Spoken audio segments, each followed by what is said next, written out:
Hello, BNG426 526 class. Hope you're having a good snow day. Here we are, recording here the lecture that we were supposed to have today. We're talking about genes to pathways.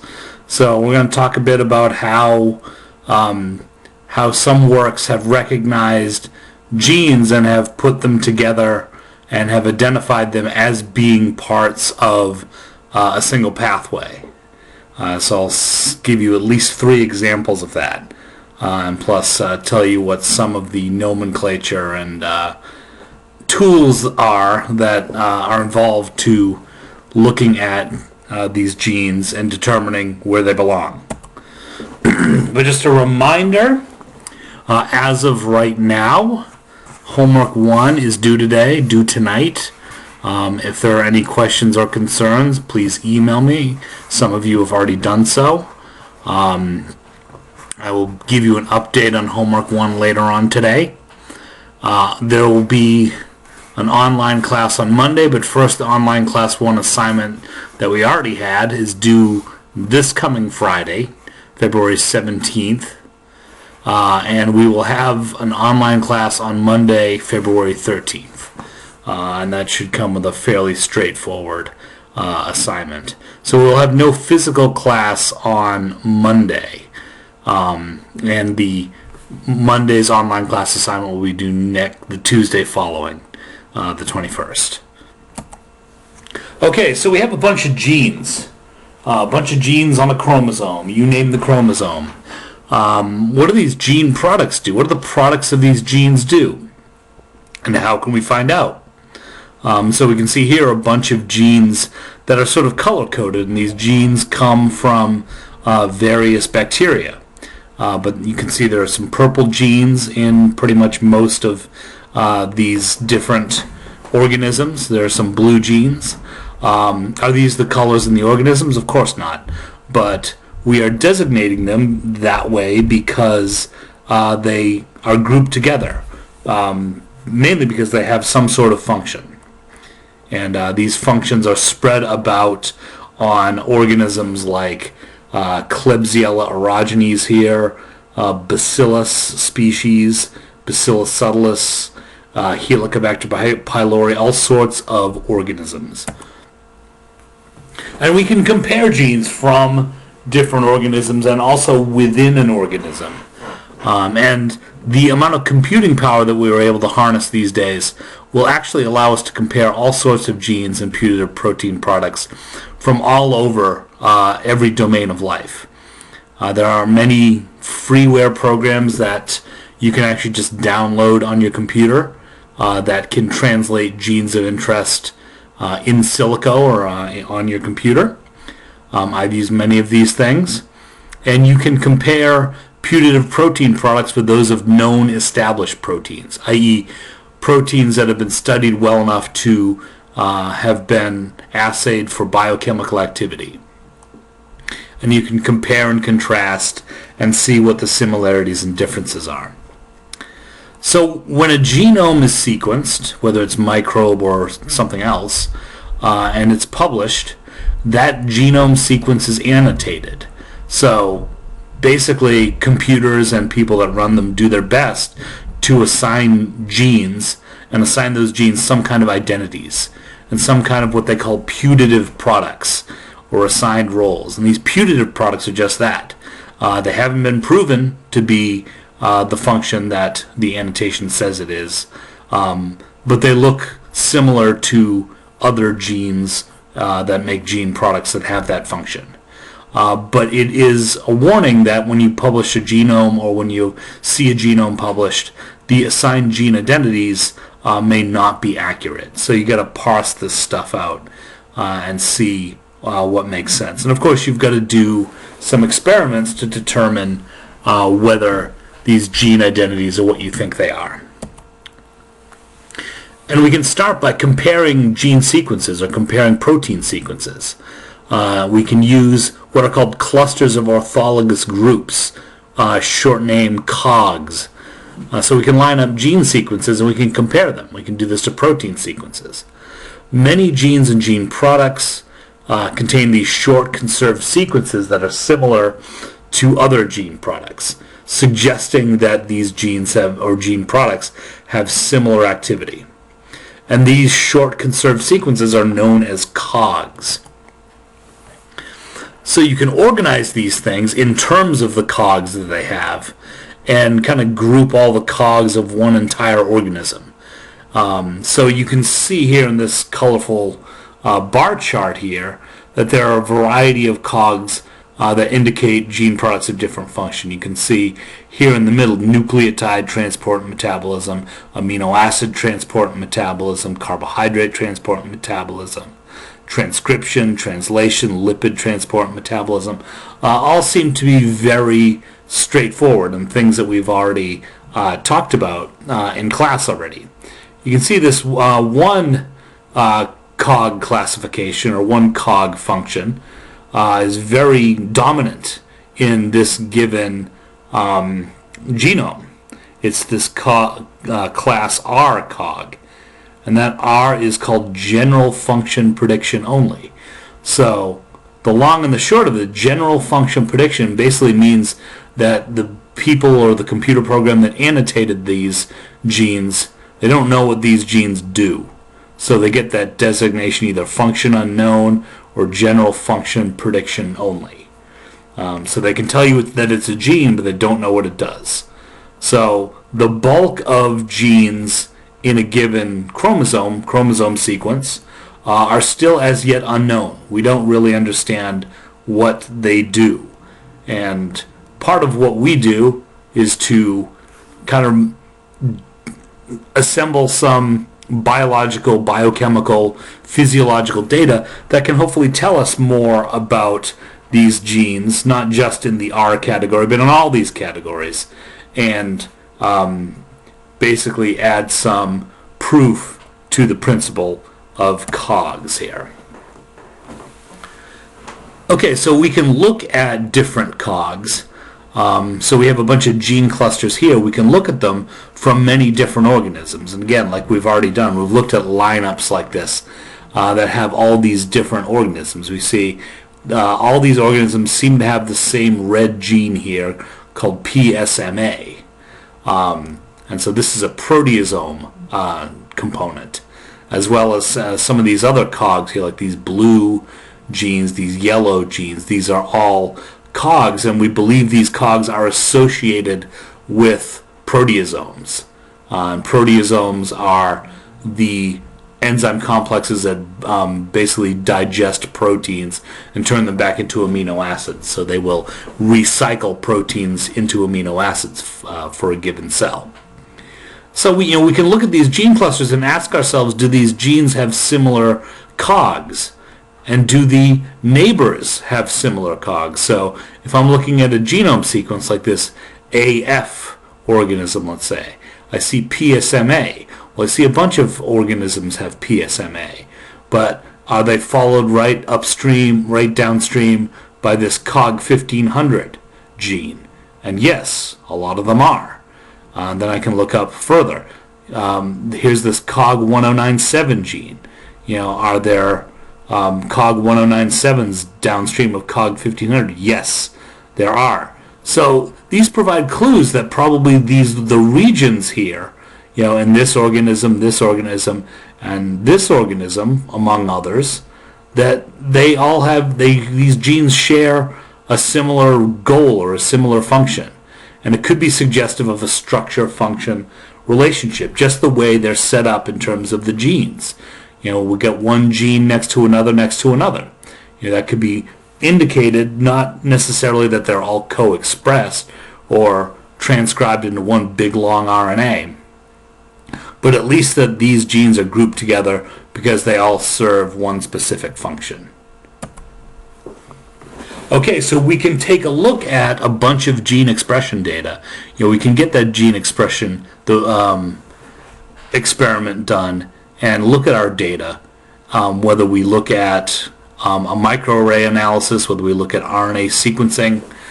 We can look at the data and see, well, how many genes in an organism are either upregulated or downregulated in a given condition. So here we're looking at a microarray experiment that looks at cells growing in the presence of nitrogen versus cells growing without nitrogen, or not growing without nitrogen, but producing a product without nitrogen. And we can see some of the differences, some of the things that are downregulated when they are incubated without nitrogen, some of the things that are upregulated as well, and make some comparisons and even make some predictions. Okay. So this was going to be a think, pair, share. I'm examining the expression of all genes in the organism. I grow the cells on fructose in one case and in lipids in another case to compare. In what gene types would I expect to see the most gene expression changes? So again, we have a list of COGs here, and things like, hey, maybe carbohydrate transport and lipid transport and metabolism genes would fit the bill there, because we're growing the cells on fructose and lipids in one case versus another.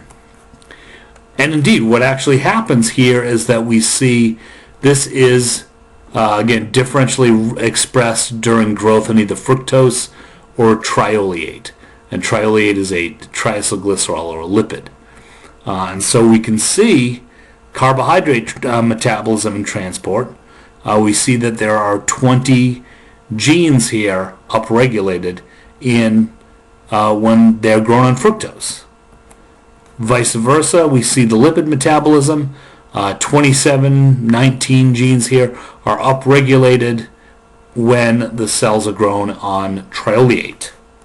And of course, function unknown takes the cake here, because we can imagine that there are about 117 or 158 genes that have some effect when cells are grown in lipid. And then there are about 50 genes that have some effect when cells are grown on fructose.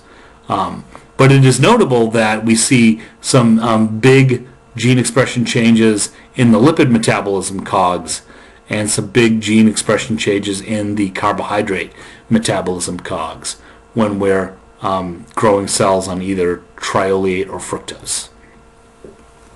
Okay, so in terms of lipid utilization, one metabolic pathway we would expect to be active when cells are catabolizing lipids is our fatty acid beta oxidation pathway, to break down fatty acids and remove an acetyl-CoA and stick that into the TCA cycle as they break down the lipids 2 carbons at a time. So we can search for clusters of genes that are highly expressed when lipids are the carbon source.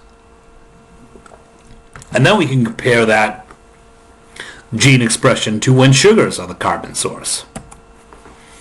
And when we do that, when we look for clusters of genes that are highly expressed when the cells are grown in trioleate, that triacylglycerol, we find 2 different operons here. And each of these operons contains genes whose putative protein products are similar to enzymes that can be found in beta oxidation pathways. And again, indeed, all enzymes are accounted for, and these ones in white here are actually other enzymes or other genes that will encode other enzymes that do some sort of role that we don't know what it is yet. And again, we can look at these, we can compare the 2 operons that are both in the same organism. We see some unknown functions, a couple of unknown functions in each operon. But we see that, and again, these are color-coded, the different fatty acid beta oxidation machinery genes. They're all 4 are present in each operon. And both of these operons are upregulated when the cells are grown in the presence of trioleate as the main carbon source. And we can take that even further. Again, we can look at the different genes and gene products here and show how they match up to the enzymes in the beta oxidation pathway. So each operon contains the genes for an entire fatty acid catabolic pathway. But I guess the question becomes is that why would an organism need two sets of these genes? Really are only doing one beta oxidation, so why two sets of genes? And we really still don't have the answer for that. Although people are following up with this study and trying to tease apart the roles that these two operons have. So again, we got two copies of an operon, not exact copies, but two operons that contain all the genes of one pathway. Both operons are expressed, we've shown that. Doesn't mean that both are functional necessarily, but we can be safe in assuming that they probably are. How might we determine what these operons are doing when the cell is grown on lipid or fatty acid? So we can grow them on lipid or fatty acid. We can remove entire operons and see what happens when we grow them on lipid or fatty acid. And actually what you can see here is that if we remove only one operon each, it doesn't matter which one, the cells still grow fine. We have to remove both operons for the cells to not be able to grow in the presence of oils or presence of fatty acids. So the operons still are not completely characterized because we've figured out that certainly one operon can compensate for the other. Because if we remove just one operon, they still can grow on lipids. But that's about all we know. And we know that if we get rid of both operons, that we pretty much eliminate or at least severely reduce the ability of cells to grow in the presence of plant oils or lipids. Okay, so again, to stick on the theme of beta oxidation, what can we do with beta oxidation? How can we play with it? Can we make it do something that it's not intended to do, at least in nature, is not intended to do? So what this group has done, they have looked at reversing the pathway, reversing the beta oxidation pathway in order to make certain bioproducts, certain value-added products, as I like to say. Okay, so why would we want to reverse the pathway? Don't bacteria perform fatty acid biosynthesis? Yes, they do. They certainly do. And so you can see here, this is the beta oxidation pathway, whereas this is the fatty acid biosynthesis pathway. The difference between the two pathways mainly, other than that one goes in the essentially opposite direction of the other, is that fatty acid biosynthesis, the nascent fatty acids are complex with this acyl carrier protein as opposed to this coenzyme A cofactor. So, but why not use fatty acid biosynthesis in order to make these products that they're talking about, these long chain alcohols and esters and things like that? So we can compare the pathway, and the reverse catabolic pathway, we need reducing power in the form of NADH or NADPH, but we're not using up any ATP. For the biosynthetic pathway, we have that acyl carrier protein that I mentioned, and that must be converted to acyl-CoA in order to turn a fatty acid into an alcohol or into an ester of some kind. And that costs ATP. So that acyl carrier protein is different. So the reason we would reverse the pathway is so we don't have to mess with wasting ATP in order to remove this acyl carrier protein. So the idea is this, essentially. The acyl-CoA molecules, the fatty acyl-CoA molecules, they make good precursors. The acyl-ACP molecules, they're just good if you want to be a fatty acid, not if you want to be an alcohol or some hydroxy acid or keto acids or trans-delta-2 fatty acids, things like that, beta-keto alcohols and that sort of thing. They're only good if you want to be a fatty acid. So why wouldn't we run beta oxidation the normal way in order to get these things? Because we still have the acyl-CoAs. We can just turn them into alcohols or fatty acids or something like that. Why wouldn't we just run the beta oxidation pathway that way? And the reason for that is that if we run it the normal way and harvest intermediates to make fuel and other molecules, I mean, that's great, only if your cells are breaking down fatty acids. If we feed them plant oils, something like that, they can make higher alcohols, they can make fatty acids, they can make hydroxy acids and things like that. But the point is, like, a lot of these value-added products here are sort of fuel molecules. And what's a good fuel but plant oils? You can run a car on soybean oil. So why bother with all this microbial bioconversion?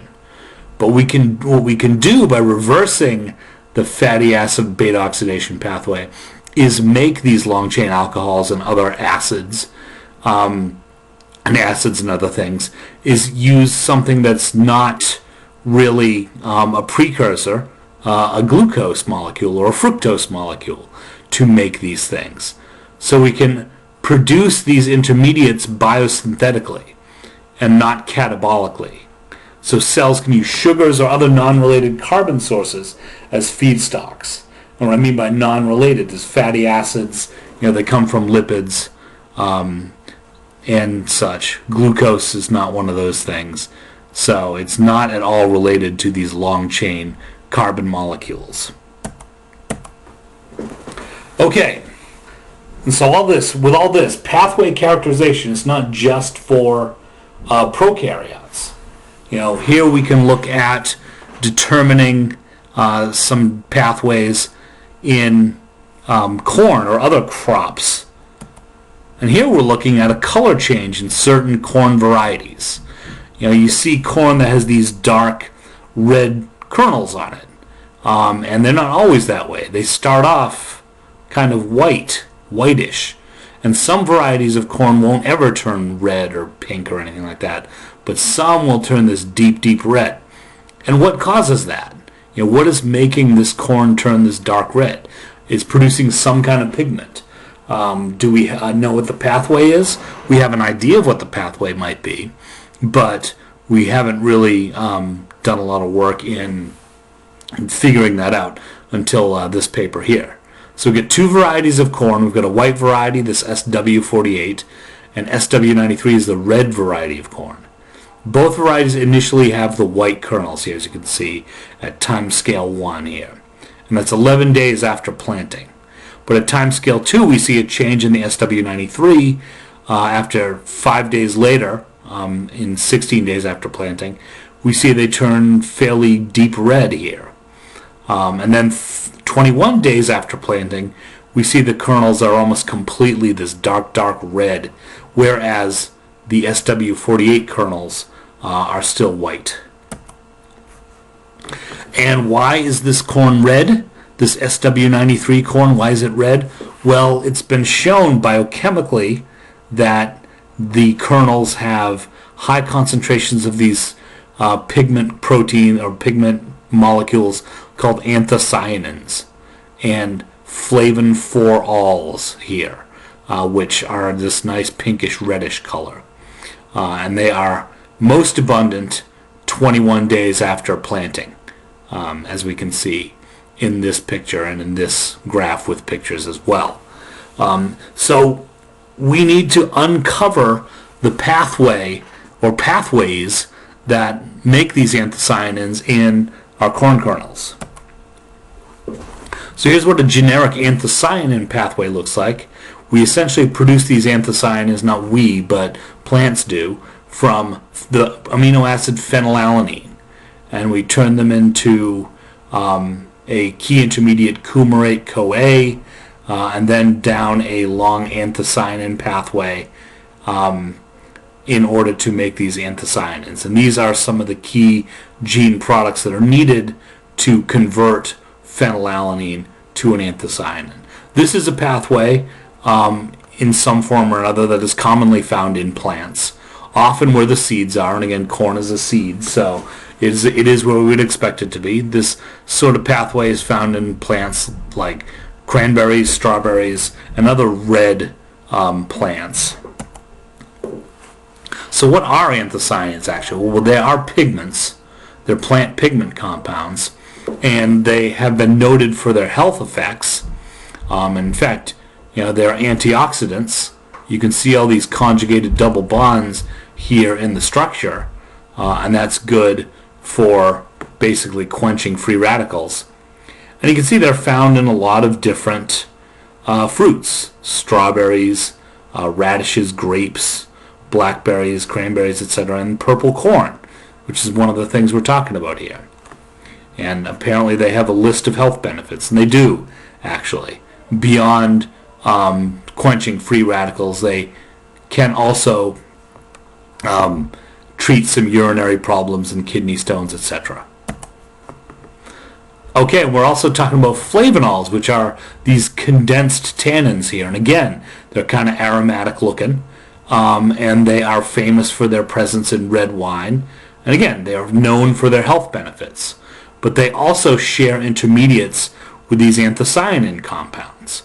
And so we're looking for both of these types of things in this red corn here. So what has been done is the authors of the study looked at both gene expression in the corn and the different metabolites that are present in the corn during these 3 time periods here. So they compared a bunch of different genes here, and then they compared a bunch of different metabolites.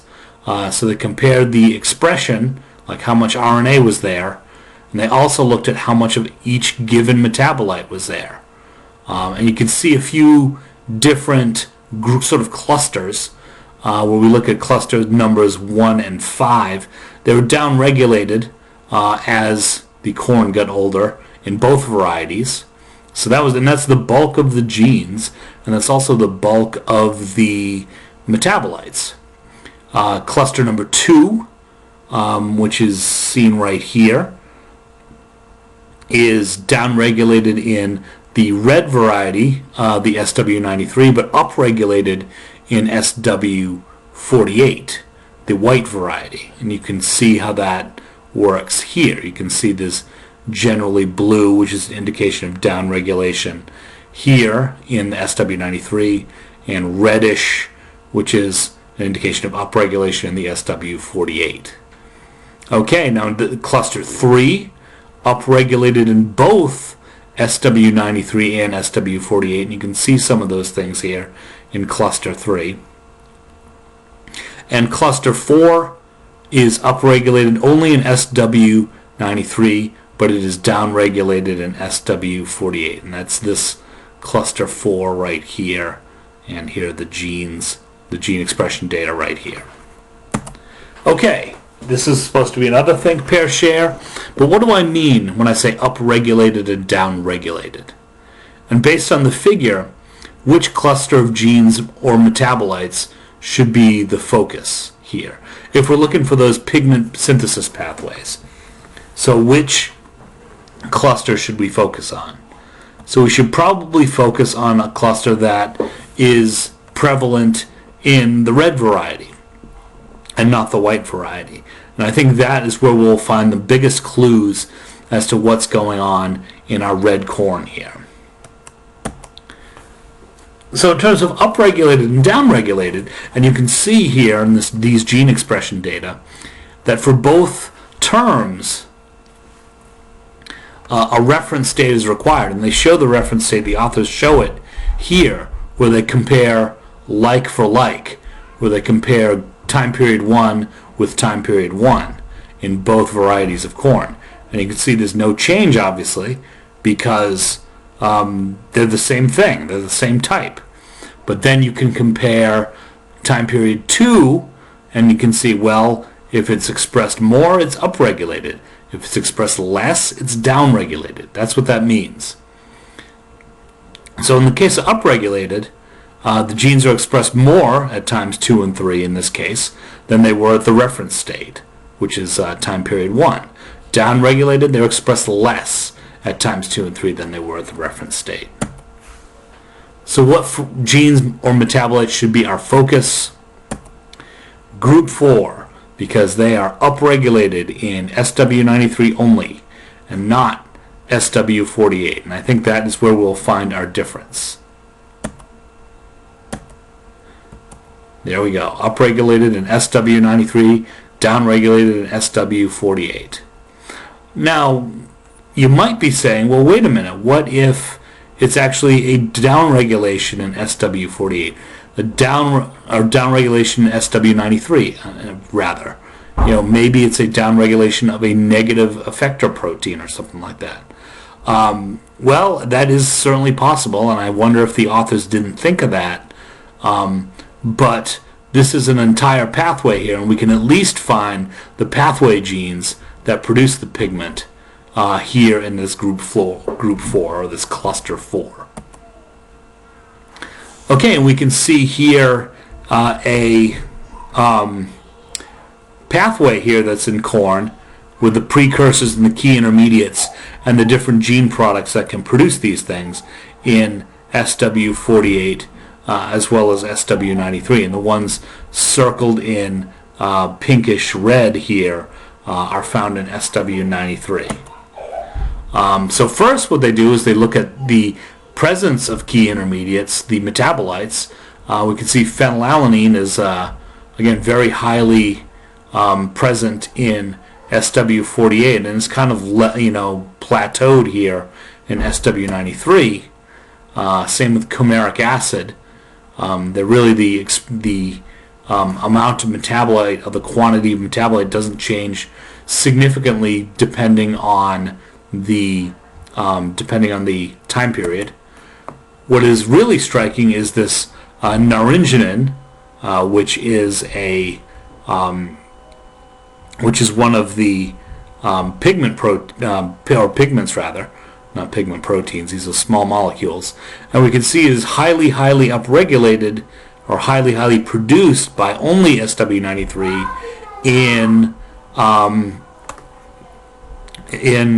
the third time period here in our red corn. And so now we can just put all this stuff together and find the pathway. We can look at gene expression data in both SW93 and SW48, and we can see if we can put the whole pathway together.